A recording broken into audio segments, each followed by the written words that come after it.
سورۃ النساء آیت نمبر 47۔ اعوذ باللہ من الشیطان الرجیم، بسم اللہ الرحمن الرحیم۔ رب اشرح لی صدری ویسر لی امری واحلل عقدۃ من لسانی یفقہوا قولی۔ السلام علیکم ورحمۃ اللہ وبرکاتہ۔ سورۃ النساء کی آیت نمبر 47 کے بیان کے ساتھ حاضر ہوں۔ ویسے ہی آخری عشرہ الحمدللہ شروع ہو گیا ہے، اور ہمیں آخری عشرے میں جتنی ہم زیادہ تر عبادت کر سکیں، اللہ تعالیٰ کی قرآن کو جتنا سیکھ سکیں اور آگے پھیلا سکیں، تو یہ میری آپ سب سے ریکویسٹ ہے کہ جو بھی میرے اس چینل کو دیکھتے ہیں اور اگر ان کو لگتا ہے کہ اس میں میں کہیں نہ کہیں کچھ اگر اپنا 1% بھی کنٹریبیوشن دے رہی ہوں اور یا اس سے بھی کم، بس یہ کوشش ہے کہ صحیح طریقے سے کم از کم ترجمہ ہی لوگوں تک پہنچایا جا سکے آسان لفظوں میں، تو میرے چینل کو پلیز سبسکرائب بھی کیجئے اور اس کو آگے شیئر بھی کیجئے۔ یہ ہم سب کے لیے سب کا جاری ہے، اور میرا بنانے کا بھی یہی مقصد ہے کہ ہم انسان نے ہمیشہ زندہ نہیں رہنا، کبھی جب بھی مرے بندہ تو پیچھے کم از کم کوئی اس کا ایسا عمل موجود ہو جو اس کے لیے ثواب جاریہ کا کام کر سکے۔ تو جزاکم اللہ خیر جتنے لوگوں نے سبسکرائب کیا ہوا ہے اور جتنے لوگ آگے اس کو شیئر کرتے ہیں۔ تو سورۃ النساء کی آیت نمبر 47 میں اللہ تبارک و تعالیٰ ارشاد فرماتا ہے،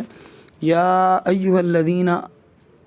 اے لوگو، اوتوا الکتابہ، جن کو دی گئی کتاب۔ یعنی میں نے بتایا تھا پیچھے بھی کہ اللہ تعالیٰ کے ایڈریسنگ ورڈ جو ہیں وہ ڈیفرنٹ ہیں مدنی سوراز میں، تو یہاں پر اللہ تبارک و تعالیٰ اہل کتاب کو مخاطب کر رہے ہیں، ایمان والوں کو مخاطب نہیں کر رہے۔ یا ایھا الذین آمنوا نہیں فرمایا،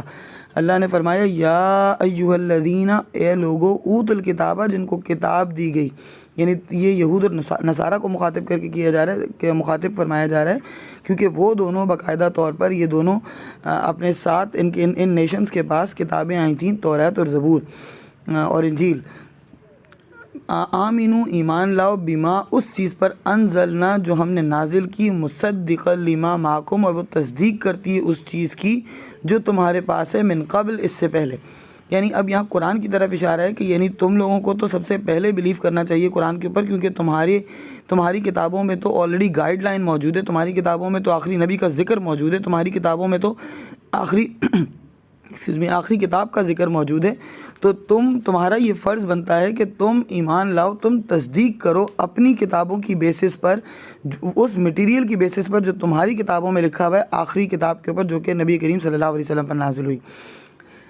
من قبلی، اس سے پہلے، ان نطمس وجوہن، کہ ہم تمہارے چہروں کو مسخ کر دیں۔ مسخ کرنے کا مطلب یہ ہوتا ہے کہ چہرے بگاڑ دیں، یعنی فلیٹ ہو جائے چہرہ، نہ ناک نظر آئے، نہ کان نظر آئے، نہ آنکھیں نظر آئیں۔ ایک میں میننگ اس کی یہ بھی ہو سکتی ہے، اور دوسری میننگ یہ بھی ہو سکتی ہے، اور دوسری میننگ اس کی یہ بھی ہو سکتی ہے چہروں کو مسخ کرنے کی، کہ جس طرح اصحاب السبت، یعنی وہ لوگ جس کا ذکر پیچھے سورہ بقرہ میں بھی موجود ہے، جب انشاءاللہ ہم سورہ بقرہ کی تفسیر کریں گے اس میں ہم ڈیٹیل سے بیان کریں گے، اور سورۃ الاعراف میں بھی موجود ہے کہ اصحاب سبت وہ لوگ تھے جنہوں نے ہفتے کے دن کو لے کر اللہ تبارک و تعالیٰ کے ساتھ خیانت کرنے کی کوشش کی، اللہ تعالیٰ کو دھوکہ دینے کی کوشش کی، تو اللہ تبارک و تعالیٰ نے ان کے چہروں کو مسخ فرما دیا، اور کلیئرلی اللہ تبارک و تعالیٰ سورۃ البقرہ میں ارشاد فرماتا ہے، کونوا قردۃ خاسئین، اور ہو جاؤ بندر دھتکارے ہوئے، تو ان کے چہروں کو بندر بنا دیا گیا تھا۔ تو اس طرح یا تو پھر خنزیر کی شکل دے دی جائے یا کوئی بھی ایسے جانور کی شکل دے دی جائے آپ کے چہروں کو، اللہ نہ کرے تو بستغفار اللہ تبارک و تعالیٰ میں محفوظ رکھے، تو اس سے پہلے کہ تمہارے چہروں کو بگاڑ دیا جائے، فنردھا، اور ان کو لوٹا دیا جائے، علی ادبارہا، ان کی بیک سائڈ سے، یعنی آپ کا فیس اللہ نہ کرے تو بس استغفار ٹرن ہو کے پیچھے چلا جائے، اور یہ پیچھے کی جو بیک سائڈ ہے، یہ گدی جسے آپ کہتے ہیں، یہ سامنے آ جائے، یعنی سر کا اگلا حصہ پیچھے اور پچھلا حصہ آگے چلے جائے۔ استغفر اللہ رب العالمین، یا اللہ ہمیں معاف فرما کہ ہم ان عذابوں میں پڑیں۔ اور اللہ تبارک و تعالیٰ نے نبی کریم صلی اللہ علیہ وسلم سے اس بات کا باقاعدہ طور پہ وعدہ کیا ہوا ہے کہ ان کی امت میں مسخ اور خسف کا عذاب نہیں ہوگا۔ اس کا مطلب یہ نہیں کہ کچھ لوگوں پہ کسی پہ بھی نہیں ہوگا، یعنی پوری قوم کو، پوری امت کو ایک ساتھ مسخ اور خسف کا عذاب اللہ نہیں دے گا، باقی اللہ تبارک و تعالیٰ ہمیں محفوظ رکھے۔ پھر آگے اللہ تبارک و تعالیٰ ارشاد فرماتا ہے، او نلعنہم، یا ہم لعنت کریں ان پر، کما لعننا، جیسے کہ ہم نے لعنت کی اصحاب السبت والوں پہ۔ یہ اصحاب السبت وہی ہیں جنہوں نے ہفتے کے دن کے معاملے کو لے کر اللہ تبارک و تعالیٰ کو دھوکہ دینے کی کوشش کی تھی، جب اللہ نے ان کو منع کیا تھا کہ وہ ہفتے والے دن مچھلیاں نہ پکڑیں، جیسے ہمارے لیے منع ہے جمعے والے دن ٹریڈ کرنا۔ اللہ تبارک و تعالیٰ قرآن پاک میں ارشاد فرماتا ہے، یا ایھا الذین آمنوا اذا نودی للصلاۃ من یوم الجمعۃ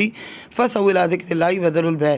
اے ایمان والو جب تم کو جمعے کے لیے پکارا جائے تو بھاگو نماز کی طرف اور چھوڑ دو بے و شرع، یعنی خرید و فروخت چھوڑ دو۔ لیکن اگر ابھی بھی ہم سینیریو دیکھیں تو یہ ایک وہ ٹائم تھا کہ جب سارے کاروبار بند ہو جایا کرتے تھے، اب تو سب کچھ کھلا رہتا ہے، تو اب جمعے کے دن کی تعظیم لوگوں نے ختم کر دی ہے۔ تو یہاں پر یہود اور نصارہ میں اسپیشلی بنی اسرائیل میں ہفتے کا دن بڑا امپورٹنٹ ہوتا تھا اور بڑا سیکرڈ یعنی مقدس دن ہوا کرتا تھا۔ اس دن ان کی بیسک ٹریڈ ڈیپینڈ کرتی تھی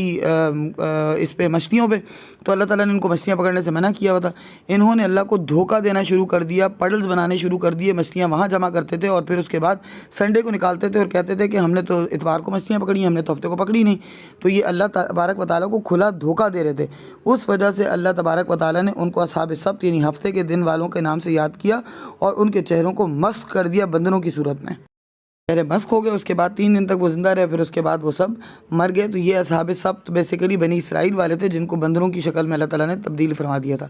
وَكَانَ أَمْرُ اللَّهِ مَفْعُولًا، پھر اللہ تبارک و تعالیٰ ارشاد فرماتا ہے کہ اور اللہ کا حکم تو ہو کر ہی رہے گا، یعنی اللہ تبارک و تعالیٰ اس کی ذات کو تکبر سوٹ کرتا ہے، اس کی ذات وہ قہار بھی ہے، وہ جبار بھی ہے، وہ رحمان بھی ہے، وہ رحیم بھی ہے۔ تو اللہ تبارک و تعالیٰ یہاں پر کلیئرلی ارشاد فرما رہا ہے کہ اللہ کا حکم تو ہو کے ہی رہنا ہے، یعنی کسی انسان کو زیب نہیں دیتا کہ وہ اس طرح سے بات کرے، لیکن اللہ تبارک و تعالیٰ کی ذات تمام چیزوں سے غنی ہے، پاک ہے، وہ صمد ہے، وہ احد ہے، وہ چاہے تو کچھ بھی ایک کن کی محتاج اس کے لیے ہر چیز۔ تو اللہ کا حکم تو ہو کر ہی رہنا، یعنی واٹ سو ایور تم لوگ جتنے ہیلے بہانے کرو، جتنے جھوٹ بولو، جو کچھ بھی کرو، اللہ تبارک و تعالیٰ کا حکم نافذ ہو کر ہی رہنا ہے۔ تو اللہ تبارک و تعالیٰ ہمیں اپنے عذاب سے بچائے، اور خاص طور پر ان عذابوں سے، ان ناگہانی آفتوں سے، اور ان جو ہے وہ ہر طرح کے ان چیزوں میں پڑھنے سے جن کی وجہ سے اللہ نہ کرے تو بس استغفار چہرے مسخ اور خسف ہو جاتے ہیں۔ تو آخری عشرے کی دعا میں ایک دفعہ پڑھ دیتی ہوں تاکہ ہم سب اس دعا کو یاد رکھیں اور پڑھیں روزانہ۔ اس کے ساتھ ختم کرتی ہوں میں، اللہم انک عفو تحب العفو فاعف عنی۔ جزاکم اللہ۔